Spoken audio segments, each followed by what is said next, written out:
Hi, second grade. My name is Miss Emolyn, and I'm a teaching artist in the PACE art program. We integrate the arts with classroom curriculum.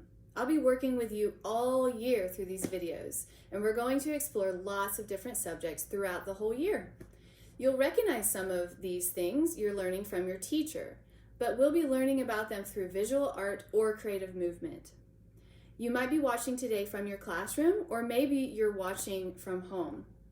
We're coming to you today thanks to the Acadiana Center for the Arts and the Lafayette Parish School System. You can find these videos anytime through the Lafayette Parish School System website or on the Acadiana Center for the Arts YouTube channel. Let me introduce myself. My name is Emolyn Liden. I am a visual artist, and I love to use all kinds of art supplies to create unique and interesting things. My favorite is drawing and painting from observation. I also love to make things that we can use in our everyday life, and we're going to explore that concept in this art lesson.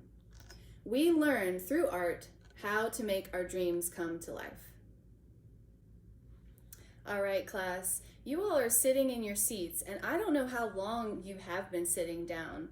It is necessary to learn at our desk and in a chair, but also we want to revive our energy, and we want to find ways to start again, to feel energetic, open, and ready to learn.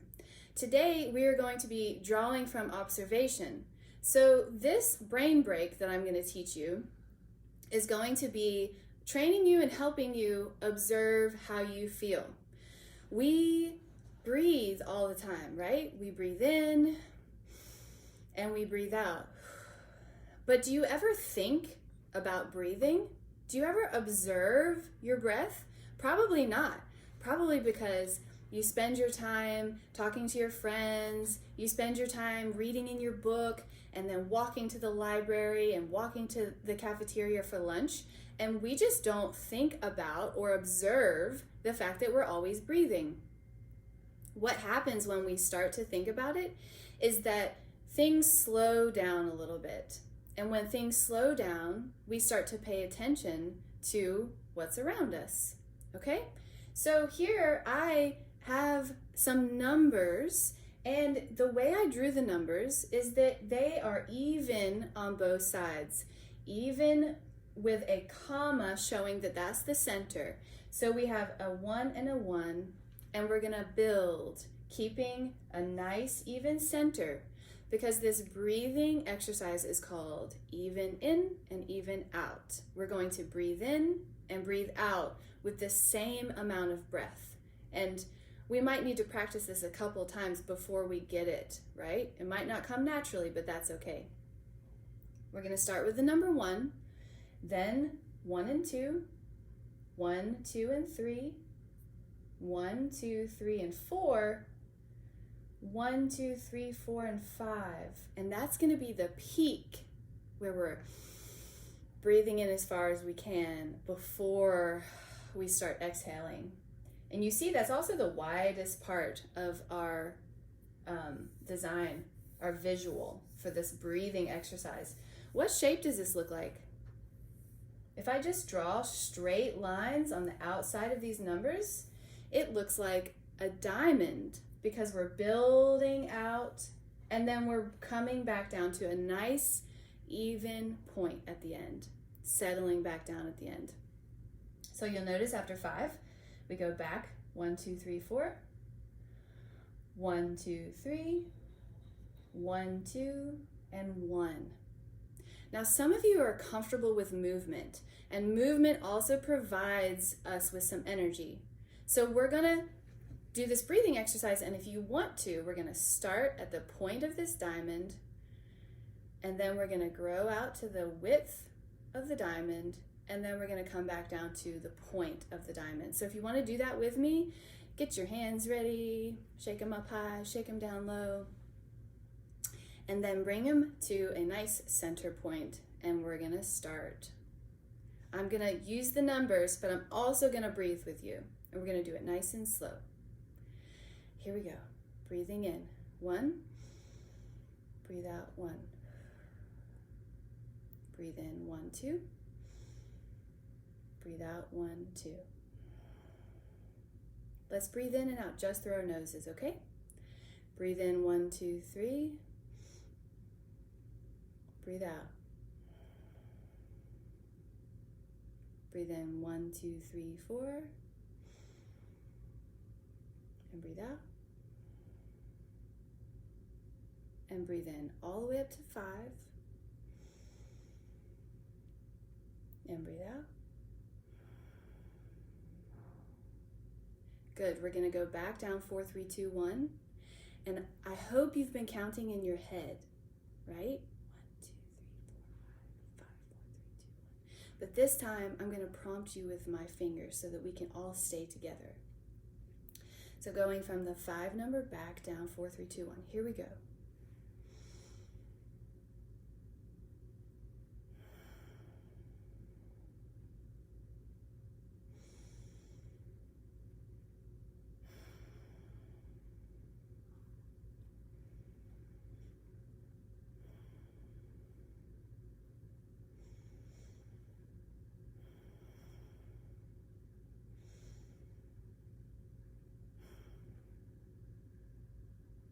Good. Good work. Notice how you feel. Before we jump into thoughts, let's just notice how we feel. Maybe you feel like you can breathe easier. Maybe you feel more comfortable at your desk. You feel at home there, right? And hopefully you'll start to observe your breath, observe my hand motions, right? Observe how I was putting my hands together to be centered, and how we were expanding, and then coming all the way back to that nice point. Okay? So I know that was like a quick way of going through this exercise. We will look at it again, and we will practice again. So if it seemed a little bit difficult, don't worry about it. We'll come back to it. Okay? So we were observing our breath, and now we're going to start observing different pieces of art. Are you ready? Okay, so we've been talking about observing different things. Art and learning about art, like drawing or painting, really develops over time. So if we can develop our skills, right, like learning lines, learning how to draw lines, like the straight and the curved line, that is a skill. But if we can also learn to observe what's around us, then eventually, as we practice, our drawing is going to become more realistic. And we're going to be able to draw really what we see. We're going to be able to draw things that your friend or your mom looks at it and says, you know what, that looks exactly like the real thing. That looks exactly like a puppy dog. That looks exactly like that tree outside, that tree. Because you have learned to draw and you also learned to observe. Okay? So let's observe some of these items. There are a lot of things here. What should we start with? I think, how about this, right? So we're looking at this item and we need to start wondering. Think to yourself, does this item have a purpose? See, this was made by an artist. It was made by an artist that likes to use clay in this instance. But let's first talk about the purpose. Now, could we put something inside here? Because it curves down. We sure could. Let's imagine that we put water in here. And we can now drink water because we have something to put it in. And it's so cool that an artist made something like this for us to use and to have a purpose. Let's now think about the aesthetics, okay? What do you see about this object? If you were in a classroom right now, go ahead and raise your hand and your teacher can call on you. Let's get some answers. What do you see? Is it shiny? Is it colorful? How do you think it looks? How does it make you feel? If you were holding it, you could probably feel the weight of this. The next thing we want to observe is the material. What is it made of? Now, I'm holding it. I can feel it. It's kind of cold in my hands, and that should give you a clue. What is it made of? Yes, it is made of clay. And in the art world, since you're learning art, it is pottery, right? Okay, let's look at another thing. We have items on the table that are all made by artists. They're all made by hand. If we think about English class, right? ELA, or maybe even math, our workbooks. Have you ever stopped to wonder, how is that made? Was it made by a machine? Probably now, because we make a lot of books. But was it first made by an artist? What if we didn't have a book to put any of our words in? Some artist, maybe just like you, thought, let's put all of our words in one place. And this is a handmade book. Okay? What is the purpose? Raise your hand. I know you have a lot of good answers, second grade. What is the purpose? We can put our words on paper. We can practice our writing. We can keep our stories safe in this book. Nice straight lines, all straight, coming together like a shape we recognize, a rectangle. Okay? What are some aesthetics of this book? How do you think it looks? Let's notice a couple things. This is one thing you might have not seen at first. Can you see this? This is red and it's all woven together and it keeps all of the pages in place. How does this make you feel? How would you feel to write in this book? Okay? And our materials, what is it made of? I think you can answer that one, right? Lots and lots of paper.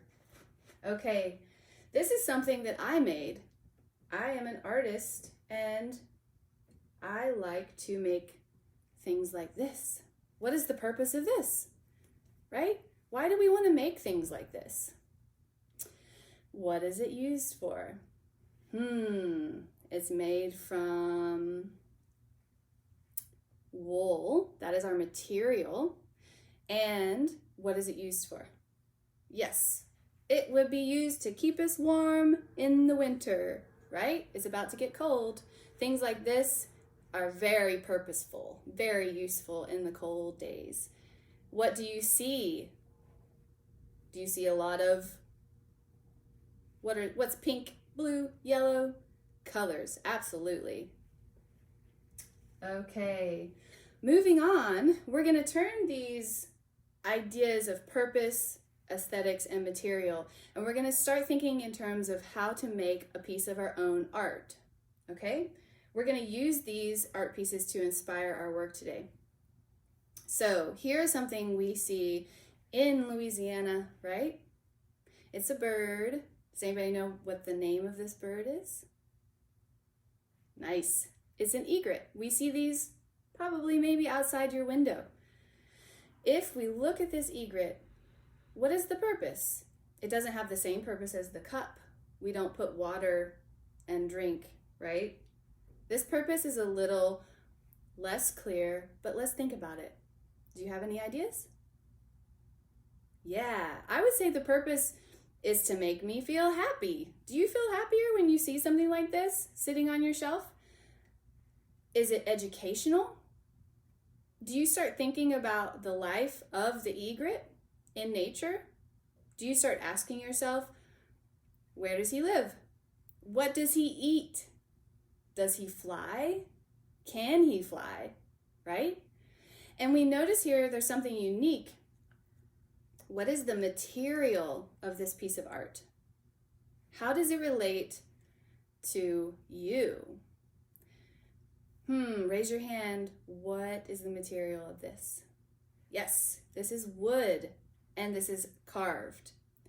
In terms of art though, let's start looking at the lines. We have two lines behind us. We have the straight line and we have the curved line.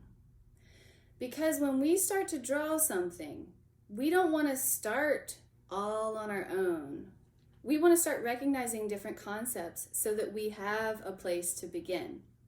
So that when that white piece of paper gets put in front of us, we have a starting point. Okay? So we're going to give everybody a white piece of paper. Everybody's going to get a pencil. And we're going to start drawing this egret. Since drawing was one of our first art forms, let's start doing that today. Okay? What would you like to draw? Maybe we have time for more than one object. Okay? We'll choose two and we'll try to draw those. So, clear your desk, get your piece of paper out, get your pencil out, and the last thing we're going to use for supplies, because I can't help it, I love color, is get 2 colors out of your crayon box. 2 colors, whatever colors you want to use. Okay, our supplies are a nice piece of white paper with nothing on it, a blank page, and you need to find something to draw with. So do you have a pencil? Great, get that pencil out. And this is an art pencil, so it does not have an eraser, so make sure you have an eraser close by, because we don't want to be challenged by our mistakes. We want to just erase and keep going, keep moving on. I'm going to be using a pen so that you can see the drawing on the paper. Let's start by drawing the egret. First, let's notice how the egret has a straight line under its beak. We practice our straight lines. Here's a line that is more like a diagonal because it goes up just slightly. Here's a nice curved line, like the curve we see in our map of a line over there. And we have the curve of the back and the wing and the belly. We're not going to draw the stand. This is just here for the carving part, but we are going to draw the feet. What kind of line do you see going down the leg? Are these curved or are they straight? Yes, these are straight lines. And then we have the feet, and we notice by this very detailed carving that there's a little part of the feet in the back that comes out, and then 3 lines coming down to make its feet in the front. Depending on what your perspective is, you might notice more of the back of the egret, or you might notice some of the front of the egret. If you see that, then draw that. We're going to draw what we observe, okay? So let's start with just this shape right here. It's a nice curve shape, and it is a steep curve. So bring your pencil for you, to the middle of the page, and we can do a pretend draw with our magic wand first, where we curve it around, to see if that nice curve shape matches what we see over here. So I'm just gonna draw a nice curve shape, and I'm gonna come around like this, and I see that his neck has another curve here, okay? I wanna continue with the curve that we see on his back, and I'm gonna go from his neck onto his back, one nice little curved line. Can you see that? Right here on his back. Now I notice another curve of his wing. So practice with me and draw another curved shape off of his back and down behind, so that our wing is touching right there on his neck. Let's do the big curve of the front of his wing by coming back to his neck, and we see it's about 1 inch away, right about here, and we're gonna start our other curve. This is kind of like an oval shape. Starts with an oval and then comes down to a point of the bottom of his wing. Nice job. Let's continue. I hope you have some really good curved shapes, curved lines on your page at this point. If you want to erase a couple things, it's okay. I'll pause here, erase, and try to draw these curved lines again. Good. Now, let's focus on straight lines. And let's do some straight lines on our drawing. And we notice from before, there's a straight line here and a straight line there. They meet together as a point, okay? So if they meet together as a point, we can say, where is that eye? The eye would be right about here. Can you just draw a very simple little eye? I don't draw hard lines when I'm practicing. I kind of do that at the end. So I'm drawing kind of a soft line so that if I feel like I make a mistake, I can easily erase it. Starting again with our straight line right at the tip of his head. Let's go out straight. Good. And then there's our point, and we're going to come back up right under his chin. Nice, right under his chin. So you can either start here and go up or here and come down. Let's go from his beak up. Good. Now we're going to perfect these shapes with other little lines. Those little lines add a lot of detail, so don't worry about that now. And let's look under his chin and see if we can make a curved shape for the front of his neck, right? So we're not going to worry too much about it. We've got depth here, but we're just going to use this front curve, and we're going to come down from his neck, and we're going to curve around right here. Egrets have long necks and they like to bend them. So he's bending his neck, and then we don't want to forget his belly. And actually I said curved earlier, but let's observe for 1 second. Does this look more like a straight line? Curved or straight? He doesn't have a big belly, so let's go straight, and we're gonna end right below that wing. So you can put your finger there to help you. Notice where you're gonna end. So let's end right here, come all the way down. Good.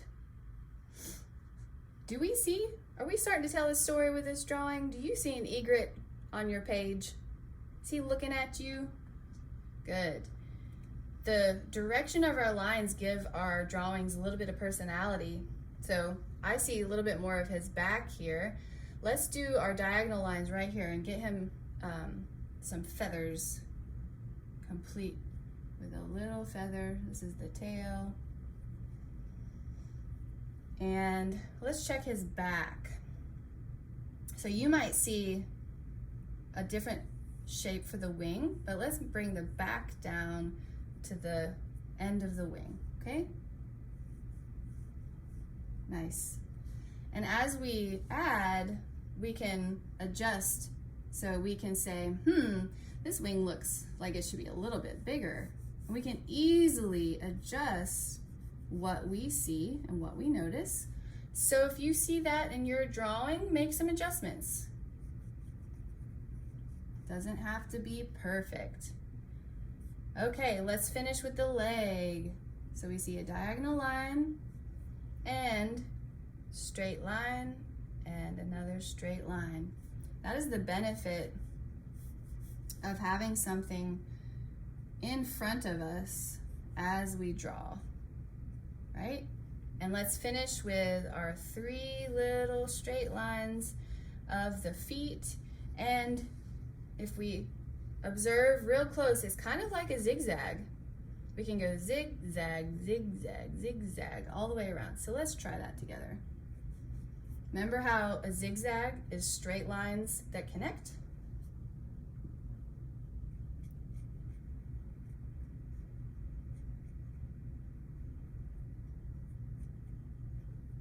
And then he's got a little part right there to hold on to. Good. Now, Of course, we look around and we want to tweak and we want to add detail. We see some cool straight lines for his wings. Right? We see a couple more right here on his leg.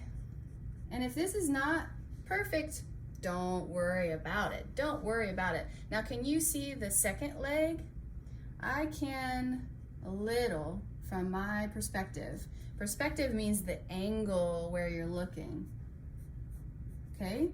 So I notice a diagonal line, and then he's stepping forward a little bit with his long leg, just like that. Okay, we can do so much more with this, but for now, let's just add the essentials. Ooh, what does the back of his head look like? Does he have some feathers? See, the person who carved this, he really took some time to go find an egret out in its habitat so that he could make it realistic. So he wanted it to look like what he saw in real life. So let's add a couple feathers over there, like a little haircut. Okay, do you have an egret on the page? What do you think? Great work, second grade. Now we have our egret. There he is, right there on the page. Where does an egret live? Do we see an egret inside your classroom? Do we see an egret inside your house? We see them outside, right? So let's draw a few key pieces of this art just with our lines that we know already. Our straight line and our zigzag, because everybody loves to draw zigzags, and in this case, it's gonna put our egret into the tall grass. I want you to think about where have you seen an egret? Egrets like water. What are some kinds of water? A pond. Can you think of two more? Marshes. Yes, and how about a swamp? So let's draw diagonal lines and a straight line to demonstrate that our egret is in the swamp. Here we go. Grab a pencil, or if you happen to have a green crayon, we're gonna draw big zigzag lines along the bottom. So I have a light green and a dark green. And I'll start by putting the crayon in the corner, and we're gonna do nice and bold zigzags. Nice and bold and tall. The marsh has grass that can go all the way up and hide that little egret. It really can. So let's draw nice and tall grass. And let's see if there's some grass peeking out from behind him. Zigzag. Beautiful. If you happen to have a dark green, we can layer that on top because grass comes in lots of colors. So let's add some dark green to this grass. Zigzag all the way across and up behind that Mr. Egret. Good. Because egrets usually are white. So we're gonna keep him white today. We're gonna add our horizon line with a nice, bold, straight line, and it's gonna be like sunset, and he's looking far, far away. So that's why we raise that horizon up so that it's far away in our mind. All the way across the page. Good. And if the sun is setting over that marsh, there's a sun far, far away. Take your blue, or if you love red sunsets, you can use red or orange. And we're gonna use the side of our crayon, and we're just gonna lightly color by brushing back and forth. And we're gonna look at that sky develop far, far away. And if we have a little bit more time, you wanna put that crayon right against the line. So find the line and color right up to it. All right, How's it coming along for your art? Okay, we learned so many things today. I hope you enjoyed the art class. With me, Miss Emolyn, we learned about the purpose of making objects, the aesthetics about what we see and how we feel about it, and the materials that we used, and went through all of those different pieces of art. Then you got to make your own piece of art using drawing skills, different lines, and then we threw in that fun color at the end. I challenge you to try this again if you have a piece of paper, or if you want to flip it over and practice one more time, because with practice, we really can develop new skills, and I cannot wait to see you next week.